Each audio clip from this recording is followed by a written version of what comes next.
One of the hardest things for me to do is actually put the restraints on. And vision has restraints. When you have vision, it's kind of like you can't just do anything. You have the restraints. And so you know where you want to go.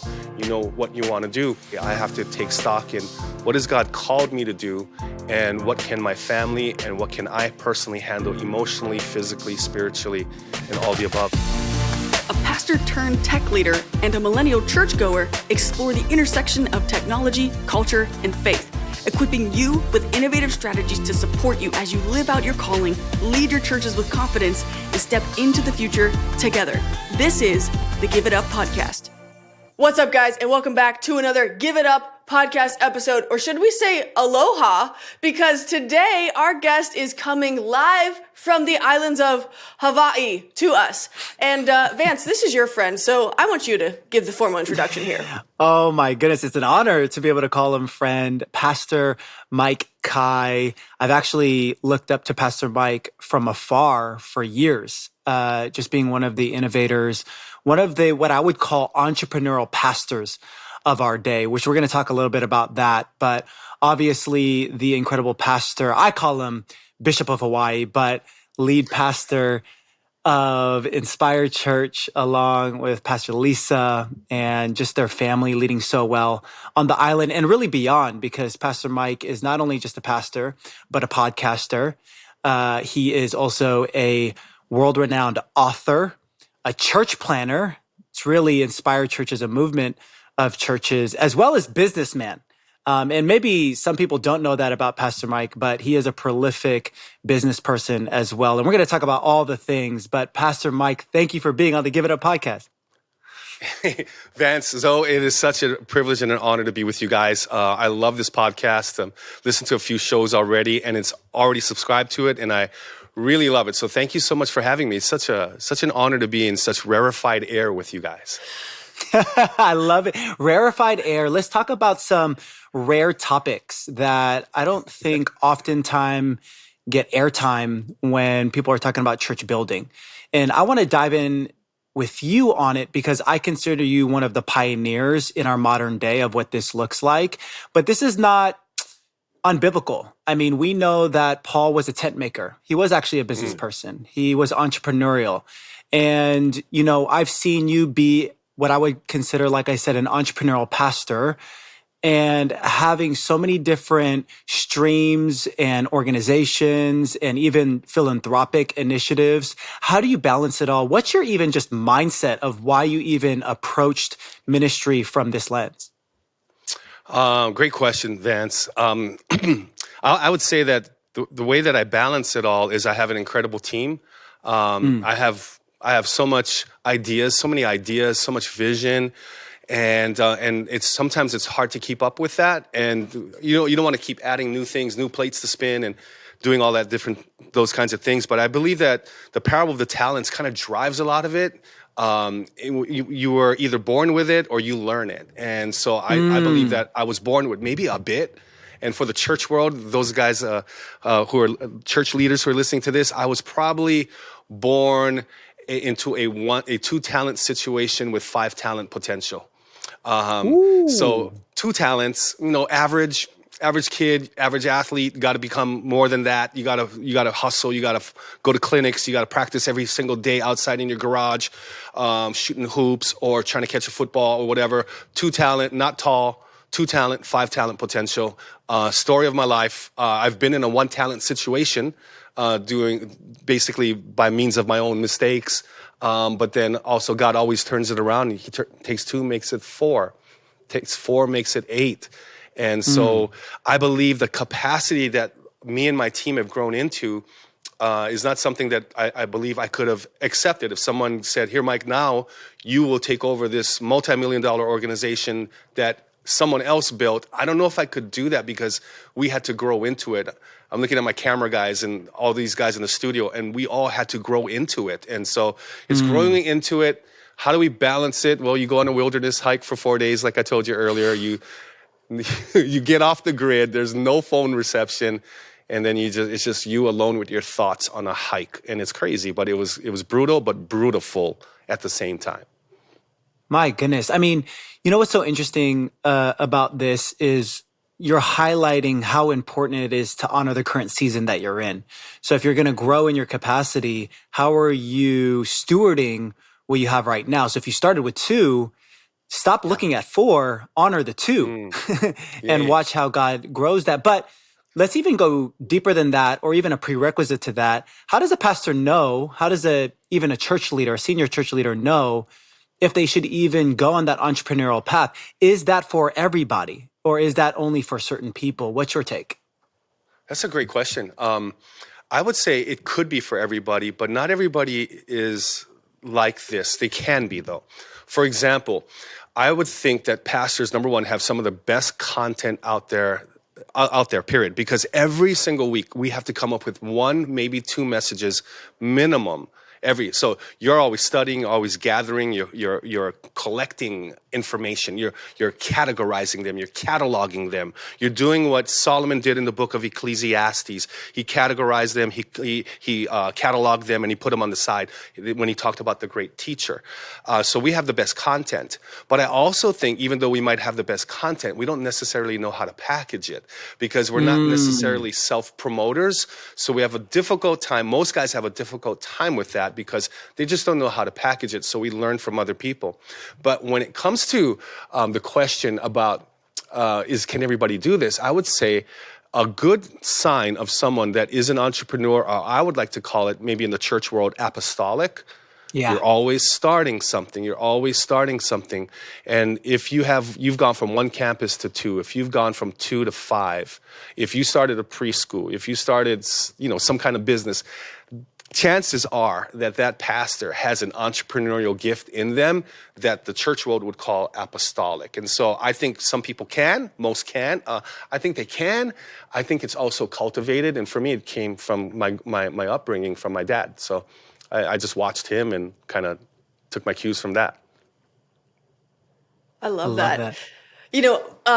As you're speaking and you're talking about all these ideas that are in your head all the time, and right. I would love to know, because I know that there's a lot of people listening who feel this exact same way. How do you know which ideas to actually pursue versus put in the pocket, maybe save for later, or abandon altogether? That's a great question because I ask myself that question all the time. And Vance is sometimes feeding me stuff. Hey, you need to do this, and you got all these different friends, and if I could do them all, I would. But I think in fact, I probably will. I'll probably do them all because they're all great ideas. It's all about what season am I in, what capacity can my team handle. What can Lisa and I do? I've got 3 girls, 3 daughters. 2 of them are married. Got 1 more left in the house. And so it's a season where I want to do as much as I can do. However, I want to spend as much time with her that I can before she graduates next year and goes off to college. And so Those are the things that we're weighing now, later, or maybe someone else on the team can pick that up and maybe they can do it. And sometimes one of the hardest things for me to do is actually put the restraints on. And vision has restraints. When there's restraints to a vision. So when you have vision, it's kind of like you can't just do anything. You have the restraints. And so you know where you want to go. You know what you want to do. And so if I'm doing too many things and I'm muddying my vision, and I'm really, at the end of the day, I have to take stock in what has God called me to do, and what can my family and what can I personally handle emotionally, physically, spiritually, and all the above. So I would say that, Zoe, I'd love to do it all because all good things come across the desk. But it has to be, forgive the expression, it's got to be like a heck yeah eventually. You know what I mean? Heck yeah. And I think you have that heck yeah. I mean, we say this, your no actually empowers your yes. Mm-hmm. Or, for the purposes of this conversation, your no empowers your heck yeah. And, yes. I think that's powerful. One thing I've really admired about you, Pastor Mike, is, and you said it, you are a leader first. And so you entrust a lot to your team.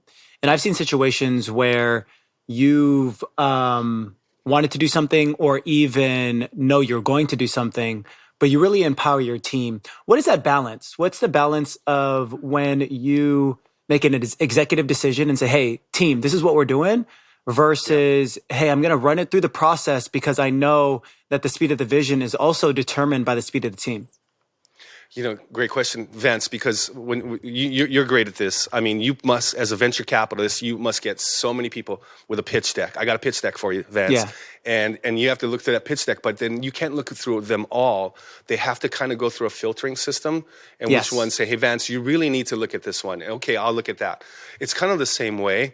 It's the same concept that I have to go through, where I have to train my team to be able to make some decisions and run them through me if I really need to know what's going on. But there is a risk to that.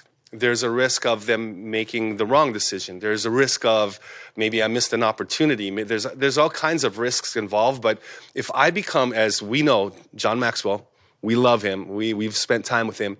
It's the law of the lid. And what could happen is not only is there a lid on someone else's potential, but it's a lid. I could be the lid. Can I be the lid? Because if everything's got to pass through Mike eventually, or Lisa, I could be the lid. And so sometimes to remove the lid, I have to empower them to, forgive the expression, but to maybe think like me, think the way that I would think. Of course, think like Jesus, but think the way that I would think and how I would process and how I would make a decision. And then we debrief that and make sure that, what were you thinking? Sometimes, what were you thinking? And sometimes it was like, were you even thinking? And then the other times it's like, man, that's good thinking. I'm glad you thought that way. So powerful. Don't tell me what to do. Teach me how to think. Yes. Right? Even Paul said, imitate me as I imitate Christ. But he said, imitate me for a reason. But actually, Philippians 3:17 goes on to say, imitate me and others who are also following the example of us. Wow. And so what's so interesting is that it seems that by design, the Bible teaches us that, yes, we need to fix our eyes on Jesus, but he offers up examples, not for greater authority, but for maybe greater inspiration. Yes. Because Paul knew that, he wasn't going to live in Palo Alto. Paul knew he wasn't going to live in Honolulu, right? So it's not just follow me, but it's follow, and that's what you're saying is like, okay, I am training a team to not just do what I say, to think how I think, so that we can start lifting lids. That's powerful. Right. Yeah. Most of us, including myself, we were probably not first round draft picks. Wow. We were seventh rounders, in the eighth round. We a team full of Mr. Irrelevance. One of the highest compliments a consultant paid me. He said this to me. He says, Mike, I cannot believe the church that you and Lisa have grown. I can't believe that you've led this. I can't believe it. And I was going to finish his sentence because I knew where he was going. He said, without any other preaching guns. This is what he told me. And I said, you know what? I know where you're coming from. I know exactly what you're saying. And you know what? I prided myself. It's kind of like the Miami Heat right now. I got a jersey. I bought it in Miami, Vance. I should wear it. Miami, those guys are undrafted. Those guys are undrafted. And all of those guys, they're going to play in the NBA Finals. They just got NBA Jimmy Finals. Buckets. Jimmy Buckets, baby. I mean, so sorry about Bob Myers. So sorry about that's my team. My team is the Golden State Warriors even before Steph Curry was on that team. So you're talking about Baron Davis. You're talking about Baron Davis. I'm talking Baron Davis. I'm talking about Run TMC. Run TMC. That's old school. Right? Someone running who's Run TMC. He's got it wrong. It's Run DMC. No. It was Timmy. It was Mitch, and it was what's his name? The lefty. Who's the lefty? Chris Mullen. Run TMC. That was the team. Oh, so you're old school. You're before the bandwagon. Oh, I might look young, but I'm older. Just kidding. It's the Filipino blood, Vance. It's in there. It's in there. I see it. It's there. It's a quarter. There's 1/4, and that's all you need, Pastor Mike. That's all you need. Yeah, I love it. So those people listening on your podcast are like, these are two Filipino boys. Yes, we are. Yeah, yes, we are. We out here. We're leading. Come on. Yes, we are. And so, if I look at the Miami Heat, and if you look at, you probably have only one. You really got one star player, and that's Jimmy Butler. and then you have great teammates and a great coach and a great system. When you have that, man, I tell you what, you don't have to be a first round draft pick. You can be a 7th round, 3rd round. It doesn't matter. It's teamwork. I heard one of the greatest books, John Maxwell. I'm quoting By the John way, Maxwell. before you say that, Pastor Mike, I need to emphasize this point. The coach of the Heat is Filipino, right? Yes, he is. Okay, let's just Welcome agree on to that. Let's Get It Filipino podcast. Welcome. I'm changing the name. Name. We're getting new neon lights. Okay, so Pinoy power. Let's go. Yeah. But John Maxwell, you were saying? Yeah, John Maxwell. One of the first books that I read. Okay, John Maxwell had like the 21 irrefutable laws of leadership. 17 indispensable. I mean, incredible, right? Developing the leader within you, developing the leader around you, developing the leaders of whatever, developing every single leader. The greatest book I ever read from John Maxwell was when I started a church in 2001, and a friend gave me this book, and it was called Partners in Prayer. And I said, oh, dude, this guy's going to ask me to be my prayer partner? I don't know. I don't know if I want to be my prayer partner, And so he gave me a book called Partners in Prayer, John Maxwell. And I began to read the book, and one of the greatest principles I got out of that book was not only the power of prayer, that's important, but unity. That unity was so critical. And I tied that book by John Maxwell, The Partners in Prayer, about unity and how critical that is, with Patrick Lencioni's book, The 5 Dysfunctions of a Team. And when you look at one of the dysfunctions was disunity. He said, I put in a room all these Harvard MBAs against these other guys that just had regular degrees and put them together. The MBAs, for some reason, could not get it done. But the ones, nothing wrong with an MBA, you got to get one if you need one. But the other guys who were of average talent, but they had unity and the other team didn't. And the one that had the unity, the teamwork, went further than the guys with the MBAs. I think that's a lot of us. A lot of businesses are like that. I think a lot of churches are like that. And so, yeah, that's what I was thinking for the moment when we got off on the Filipino thing. So good. One of the things that you're talking about has made me realize that you are an investor, and not just financially investing in companies, you invest in people. And I know that a lot of that has to do with because of so many people investing in you growing up. But, I'm thinking about how you're an investor, and then also you're getting this book on prayer. And I also know that you're an early investor in pray.com, right? Yeah. So I'd love to hear about how you decided to invest in this company and how prayer actually became a very important thing for you in just outside of your prayer life. Yeah, and I want to couple that with Pastor Mike as you answered that. Tell us about that situation, but then zoom out to how do you underwrite these opportunities? How do you evaluate and assess these deals, these opportunities that you pursue, whether it's financial or with your time and resources? I think this is going to help a lot of our listeners. Okay. Yeah. So with pray.com came along, if you look at the banks, you're not getting a lot of money. You're not getting a great interest rate. You have a stock market. You can get into that. And stock markets can be challenging as well with the market. You can never predict the market. And so what happened was Matt Potter, the founder of pray.com, got in contact with me, came to Hawaii and spoke at our conference and talked about the app. I loved the concept of the app. And one thing that I knew was we needed to galvanize our church around prayer. If we could get them all together around prayer, I think we're going to be okay. And so when he offered up this opportunity to invest 6 figures in kind of a mid-level 6-figure range, we brought it to our council. We brought it to our board and said, guys, listen, we got money sitting in the bank. It's actually losing interest because of inflation or whatever the rate of inflation it is. It's sitting idle, doing nothing. It is not earning anything. We either need to find a harder asset like land, but we need it to be somewhat liquid. If we need it in case we build a new building, we buy a new building. And so when Matt from pray.com approached us and flew us up to LA and come see the operation, because we had to have eyes on it before we'd put all that kind of money into it, it actually opened up a whole new opportunity for us to look at an investment portfolio for the church that was also, in line with the Federal Trade Commission to make sure that we had an investment committee.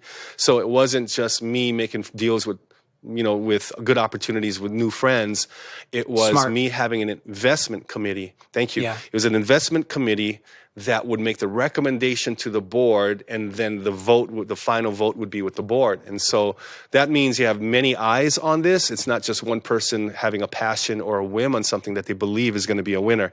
And so that's how we did it. That's how we vetted through it. So our investment portfolio does include crypto, stocks, bonds, property, and as well as shares in different companies.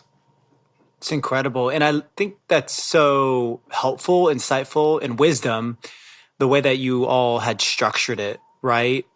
It's probably biblical too. I mean, isn't there a passage, Pastor Mike, around even with the prophetic, right? Certain prophetic words need to be confirmed. Right.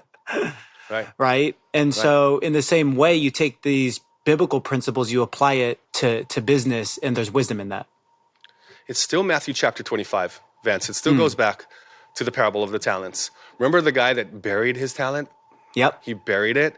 And Jesus told him, you could have at least put it in the bank where it could have earned interest. Yeah. Right? At the very least, you could have earned some interest. And so it's taking and multiplying what God gave you, and then having a level of liquidity. And when you need it, then you pull it out, and then you end up, buying the asset or paying off the asset. And so I didn't grow up like this. I was kind of trained like this, and I picked it up along the way. So yeah, good stuff. It's brilliant. So I want to go off script a little bit because you're sparking so many ideas for me. And this is a podcast that aims to bridge the gap between technology and the local church. What are you excited about right now, Pastor Mike? Because I consider you an innovative pastor. I consider you somebody that's always pioneering, always wanting to be on the cutting edge, early into things, early adopting, things like that. Are you reading stuff on AI right now? Are you thinking about the applications for that in the church? Are you still focused on blockchain and crypto? Like what are you reading about? What are you on the forefront of right now as it relates to applying innovative things to the church space? Yeah, great question. To some degree, I always feel like I'm not ahead of the curve, but a little bit behind the curve, but definitely not at the bottom of the bell curve or the sigmoid. Good. I'm definitely not at the bottom. What I think is AI, what I've gathered enough information to have a decent opinion on artificial intelligence, and this is what I want to say. Man, now anybody can write a sermon on AI. That Chat GPT, you just put in, and that's like, I'm going to have to question everybody from this moment on. Did you come up with that, or did Chat GPT give that to you? And that's the only thing. I mean, I see this technology as being, light, like just like landing on the moon. Wow. But I'm not really excited about it, to be honest with you. I'm concerned that it could create jobs, number one, but probably remove more jobs and create. Oh yeah. I'm not an economist, but just by reading what I've read. The other part is there's going to be a lack of originality. I think it's going to remove a heart from a piece of paper. I believe that it is artificial, and it's going to sound beautiful. I think people are going to be writing books to ChatGPT. I don't think it's going to be as authentic as it could be. So even though I'm a little concerned about it, how do you maximize it rather than calling it evil or not good, or at the worst evil, or at the other part disingenuous?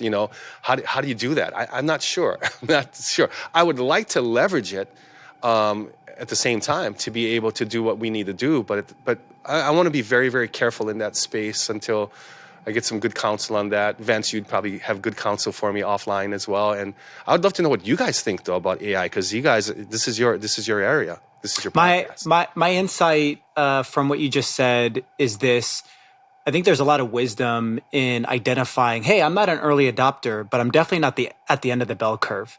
I allow other industry experts to maybe forge a way and to make the mistakes, and I learn from that mistakes, and then I move forward in strength for my context. I think there's a lot of wisdom in that. Our take in AI, we actually talk about it probably every other episode, Zoe, on the Give It Up podcast, because it's just, it's kind of like, 10 years ago, Andreessen Horowitz, one of the most famous investors, wrote this article, Software is Eating the World. It seems like we're at another inflection point where AI is eating the world, just in terms of like the water cooler talk and things like that. I do believe what you just said is true, that it's going to displace a ton of jobs. I think it's going to displace a lot of knowledge work that can just be done by AI. You just think about accountants, you think about people that do financial models, you even just think about remedial legal steps and incorporation documents, and all of that can be learned through a corpus of data and just be done in a tenth of the time and probably more accurate through AI. So a lot of knowledge work is going to be displaced. My optimistic view is this, that because we're going to be able to do a lot of the lower level tasks automatically and easily, it's going to free up humanity to solve bigger problems, right? And so I actually think that those people that are going to be displaced, they have a choice. They either can go into areas where jobs are not being displaced. So for example, a landscaper, for example, there's certain service industry jobs that can't be replaced by AI today, until we get to the Terminator stage of robots, but we're not there yet. And so there's a choice. You can either go that route, or you can actually go the entrepreneurial route, and you can leverage this baseline. So think of all the app ideas that you have in your brain, Pastor Mike, but you're limited because you don't have enough coders to be able to build the app that you want to build in your brain. AI can just code it for you now. And so I think what it's going to do is going to unleash a new stage of creativity and entrepreneurship to actually allow more and more. It's kind of like what Instagram did with democratizing photography. Now everybody's like a decent photographer, right? Everybody's a model. Everybody's a model. Everybody's a model. Okay, so Pastor Mike truly pastors Gen Z. And so that's what it is, right? So it's democratized that. I mean, YouTube has democratized creation. So now everybody can have some level of an audience, right? And so now if AI can code for you, everybody's going to be on some level an app developer that can solve certain problems that maybe they couldn't solve without it, because they didn't know any coders, they didn't know any engineers, they didn't know how to learn engineering themselves. What's your take, Zoe? Yeah, I mean, Vance and I recorded an episode strictly on this, and I basically opened up the episode by saying, I'm terrified that robots are going to eat me. And by the end of the episode, he had my mind fully changed to now having an optimistic view and finding ways to integrate AI as a supplement, and making sure that we have guardrails in place so that it's only as a supplement, not as the main driver, because that's where it gets dangerous. Is, Vance, you obviously say it a lot better than I am, but whenever you ask it how to make it better moving forward, that's when you give it the scary level of autonomy to then become a monster that will eat you.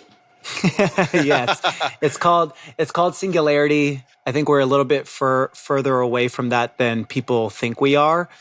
There is caution to the wind on it. I'm not fully bullish on it, but this is where I think the importance of the local church is, right? The local church, I believe, should be the central point of society. We've seen it in history where when that's happened, a lot of times society continues to move forward morally, definitely. Society flourishes, right, in a lot of different aspects, because the Bible's undefeated. The Bible has the best truths. The Bible has first principles. And so what I'm excited about and why we have started this podcast is we want to have these conversations so that we can break off fear and intimidation off of the church, the local church, to be able to embrace these technologies. Yes. Because God help us, if the church is not embracing these and leading the way, I really don't want others to be doing that. And Pastor Mike, something that's been inspiring, and we can close with this, to me, is your incredible mixture of spiritual development and leadership alongside business. We've talked a lot about in this podcast already, but also even just civic engagement and finding your voice there. Obviously, between governments, local governments and national governments, understanding our history to inform where we're going, and combining all the talents that God has given you, why do you think it's important to have a voice to engage your community civically as well? If we don't, someone else is going to fill that void, and we can see where the country is heading. I think, Vance, I don't know if you know this, but I did a podcast interview of 8 mayoral candidates for the city and county of Honolulu. I didn't see it yet. I need to catch up. Wow. Yeah, it's a while back, and Okay. I wanted to inform my church about who's running and here's the standard 5 questions I'm asking everybody, Republican or Democrat, it didn't matter. I even did that this past year with the governor's race, that I hit up all the gubernatorial candidates, and I asked them would they be willing to come on my podcast and be able to put that on YouTube, and that way our church would know what each person stood for. I think that it's important for us to know church history. We need to know American history, and in addition to excuse me, just got hit by my microphone. Biblical history. We need to know world history. I think history is such a great teacher for all of us, and so this is when we know that if we can, we've been called to be in every sphere of society, every single sphere, from education to healthcare to arts and entertainment. Now you got to add athletics as maybe a separate mountain, because now athletes are very empowered today to speak their minds, and that's what they're doing. So maybe if there's 7 mountains, gates, spheres, streams, rivers, whatever we're calling them, but they're legit. I think the most important one is the church sphere, and everything else should be revolving around that. So people who are believers in Christ who are watching this podcast, we are called to be into every single sphere of society and make a difference. The challenge is, because politics is such dirty work, it can be dirty work, that a lot of Christians say, I'm not going to go in that because that's dangerous and I don't want to lose my integrity. And so it's getting filled with people who have different intentions. And so we should go into every single one. We should be in there, from the tech space to government. Do not let fear rule if you're going to go into that space or not. Let's be led by the Holy Spirit. And ladies and gentlemen, such an honor to even say this, my friend, but also what I would consider one of my mentors, and one of the most incredible pastors that I know, Pastor Mike. We are so thankful for your nuggets of wisdom. We're so thankful for showing up in these conversations, and for whatever space that we're in that this reaches. We hope that you have just been so blessed. Pastor Mike, what are ways you would want people to connect with you, or anything that you would want to highlight? We want to make sure, we'll put it in the show notes as well, but anything that you want to highlight? Yeah, I would. First of all, Vance, I want to highlight you, bro. You're the best, man. Hey, look at you. You and Kim are amazing. What you guys are doing with Vive, what you do with Overflow, and everything else that you've got going on, and your beautiful kids. Lisa and I would just want to, we wish we lived closer together. We wish there was no Pacific Ocean. That's okay. We'll come over there. That's okay. Yeah. You need to come over. We need to come over. Remember, we're going to do an Innovate conference. We have to do one. That's right. We need to do one. That's right. We need to do one. So we're going to do that. Okay. I think the best place you can find me is mikekai.tv. That's the best place.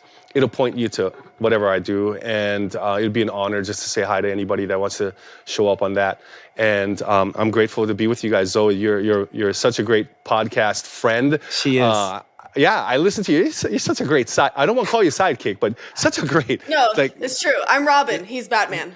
Yes, and you are really good at that. You're really good at that, and I really highly recommend this podcast. I can't tell you enough. Thank you so much. Thank you. Thank you, Mike.